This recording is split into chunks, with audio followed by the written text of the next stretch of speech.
Degree તો બેકાર છે, ડિગ્રીની કોઈ વેલ્યુ જ નથી. આ વાત તમે પણ ક્યાંક ને ક્યાંક સાંભળી હશે. ડિગ્રીની વેલ્યુ છે કે નહીં તમારે જાણવું હોય તો આ એક સ્ટોરી કહે એન્ડ સુધી જોજો. બે મિત્રો છે, એક જ ગામમાં અને એક જ સ્કૂલમાં ભણે છે. 5 વર્ષ પછી બંનેની લાઈફ એકદમ અલગ છે. કેમ? એક તરફ રાહુલ છે, સ્માર્ટ છે, હાર્ડ વર્કિંગ છે. 12th પછી એને કહ્યું કે ભાઈ ડિગ્રીમાં શું રાખ્યું છે, એ તો એકદમ વેસ્ટ છે, અને એણે યુટ્યુબ અને ફ્રીલાન્સિંગ સ્ટાર્ટ કરી દીધું. બીજી તરફ છે વિરાટ, એક એવરેજ સ્ટુડન્ટ, પણ એને ચૂપચાપ બીકોમમાં એડમિશન લઈ લીધું અને સાથે સાથે ટેલી, એક્સેલ અને અકાઉન્ટિંગ જેવી સ્કિલ પણ શીખ્યો. પહેલા 1-2 વર્ષ રાહુલ આગળ હતો. ફ્રીલાન્સિંગ થી થોડી ઇન્કમ આવવા માંડી અને સોશિયલ મીડિયા પર રીલ્સ વાયરલ થઈ, જેના લીધે ફ્રેન્ડ્સની વચ્ચે તે હીરો બની ગયો. અને બીજી બાજુ વિરાટ એક્ઝામ દેતો હતો, નોટ્સ લખતો હતો અને કેન્ટીનમાં બેઠો બેઠો શાંતિથી મેગી ખાતો હતો. હવે અહીંયા ગેમ ચેન્જ થાય છે, કારણ કે રાહુલના ક્લાયન્ટ ધીમે ધીમે ઘટવા માંડ્યા. યુટ્યુબનું એલ્ગોરિધમ ચેન્જ થઈ ગયું અને ઇન્કમ એકદમ ઇરેગ્યુલર થઈ ગઈ. જ્યારે જોબ માટે એપ્લાય કર્યું ત્યારે પહેલો જ સવાલ પૂછવામાં આવ્યો કે તમારી ક્વોલિફિકેશન શું છે. રાહુલ પાસે આનો કોઈ જવાબ નહોતો. અને બીજી બાજુ વિરાટ, ડિગ્રી પૂરી થઈ, ઇન્ટર્નશિપ મળી, ઇન્ટર્નશિપમાંથી જોબ મળી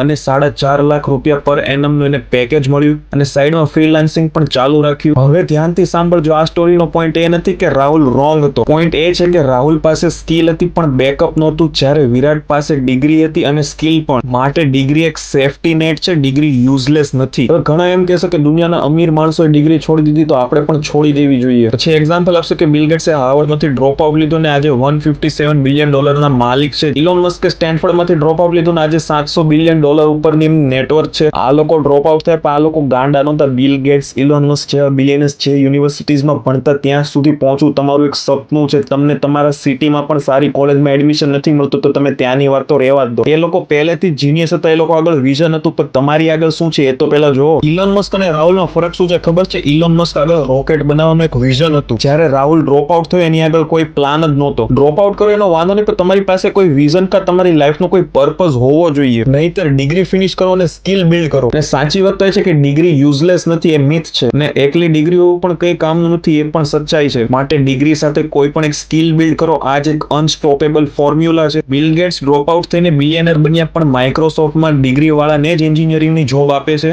એટલે જરા એ પણ વિચારો. તમે ટીમ રાહુલ છો કે ટીમ વિરાટ? કોમેન્ટમાં જરૂરથી જણાવજો. અને આ વિડીયોને તમારા એ ફ્રેન્ડને શેર કરો જે ડ્રોપ આઉટ કરવાનું વિચારે છે. અને જો વિડીયો પસંદ આવે તો વિડીયોને લાઈક કરજો અને આવી જ રાઈટ ઇન્ફોર્મેશન જોવા માટે અમારા પેજને ફોલો કરો.